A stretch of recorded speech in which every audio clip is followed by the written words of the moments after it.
السلام علیکم۔ قبر کی زندگی کا فلسفہ۔ خدا رب ذوالجلالہ نے ہر ایک چیز میں حیات یعنی زندگی کا مادہ رکھا ہے۔ اس حیات کے ظاہر ہونے کے لیے پانی، ہوا وغیرہ کو سبب خاص بتایا ہے، اور جب بھی وہ سبب خاص اس قدرتی مادہ حیات کے ساتھ ملے گا، وہ مادہ فوراً زندہ ہوگا۔ وجعلنا من الماء کل شیء حتی، مثلاً انڈے میں حیات کا مادہ موجود ہے، اور اس کو اپنی حیات کے لیے ایک بہت ہلکے درجے کی حرارت کی ضرورت ہوئی۔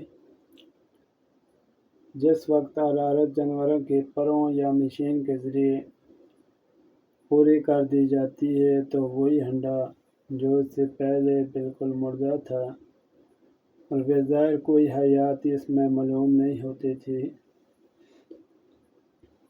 اب بچہ بن کر چوں چوں کرتا پھرتا ہے۔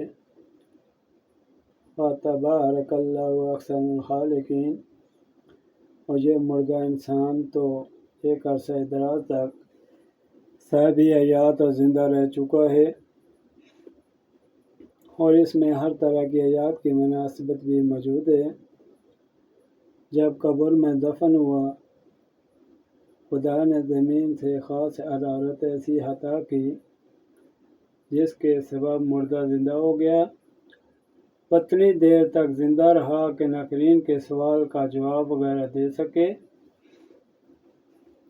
مگر پھر ہوا کے موجود نہ ہونے کے باعث اس کی یہ خاص حیات کا سلسلہ تا دیر زندہ نہ رہ سکا، اور قیامت تک کے لیے پھر سلا دیا گیا۔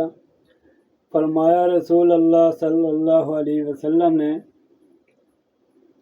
ہرگز نہیں داخل ہوگا جہنم میں جس شخص نے صبح اور عصر کی نماز پڑھی۔